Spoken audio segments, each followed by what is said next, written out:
Just because we're chronically sick doesn't exempt us from other additional illnesses. I'm Annette Leonard of AnnetteLeonard.com, and I'm back again with another episode of Chronic Wellness. My dears, I was conspicuously absent last week, and I apologize for missing a week's episode. I went to Seattle at the tail end 2 weeks ago for my sort of quarterly to every 6 month grand doctor's appointments up there. And I refer to it that way, of course, because these are the specialists that I see.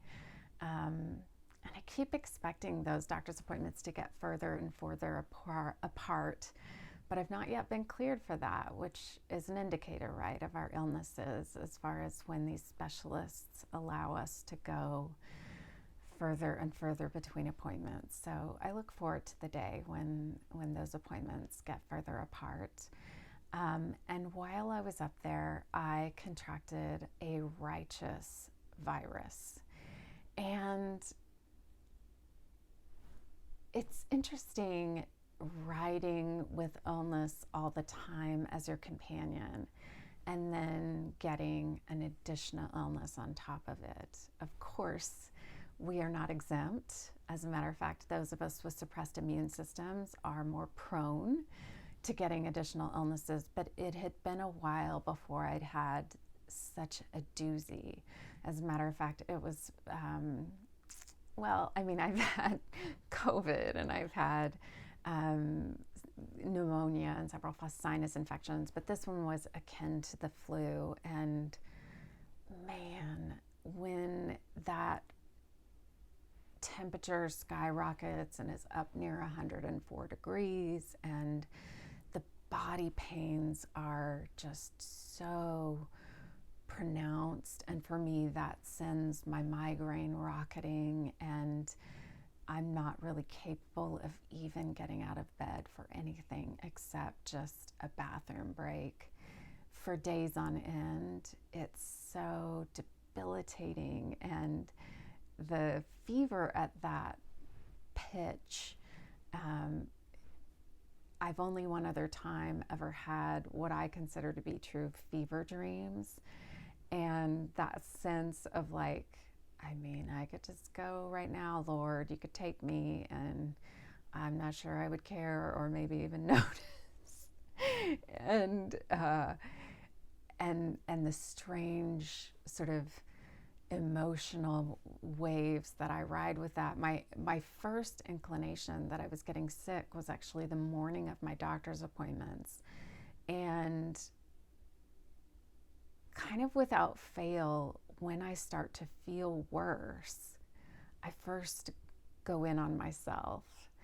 And it's a bad habit, and it's one that is worth taking a look at, but it's that sense of, uh-oh, what did I miss? What did I eat wrong? Did I not take my meds on time? Did I not get enough sleep? Did I have a cocktail? Just like the litany of self-evaluation that begins, rather than just assuming, gosh, Annette, you've got a bug. This isn't your fault. It's something that I can still work to make changes on in terms of my habits of self-criticism being the first thing I go to when I start feeling worse. When you're feeling bad, why not pile on?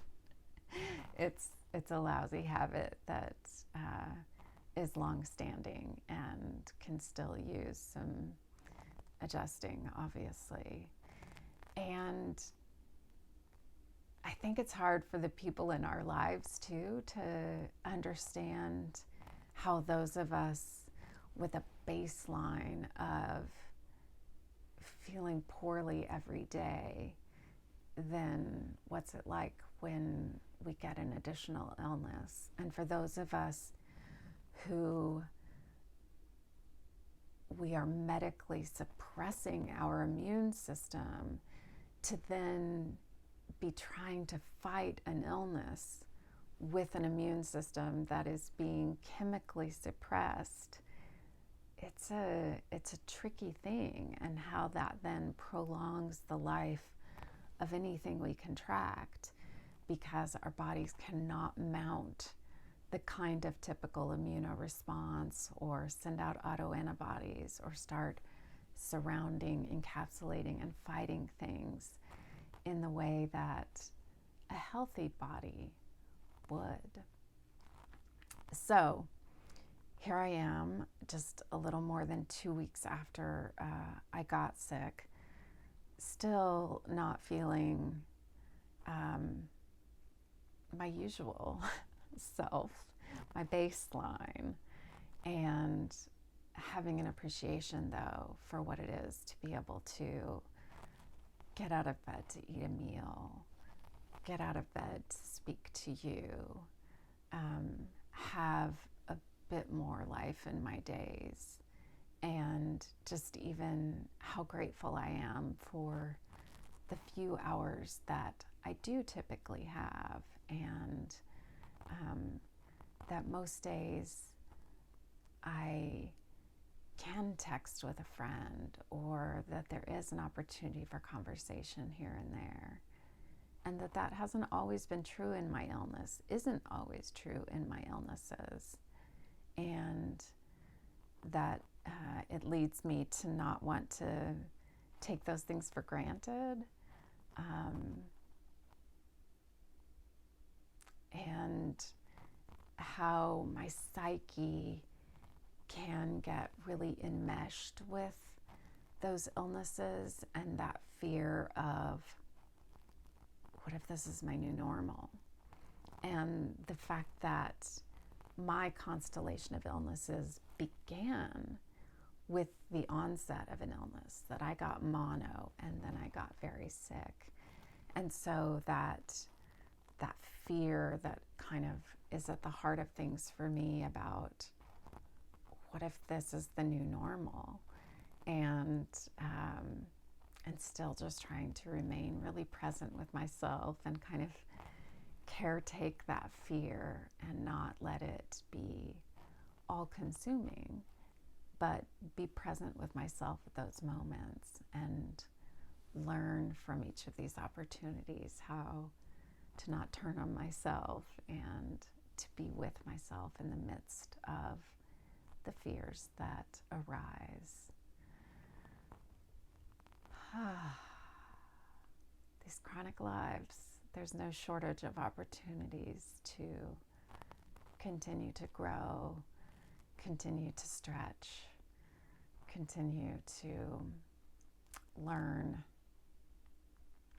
and gain wisdom, even if it's not in the very outward-facing ways that I perhaps imagined might be true of my life at this point. So those are the thoughts from the very cloistered, small life, illness-focused perspective I've had over the last couple of weeks. How about you?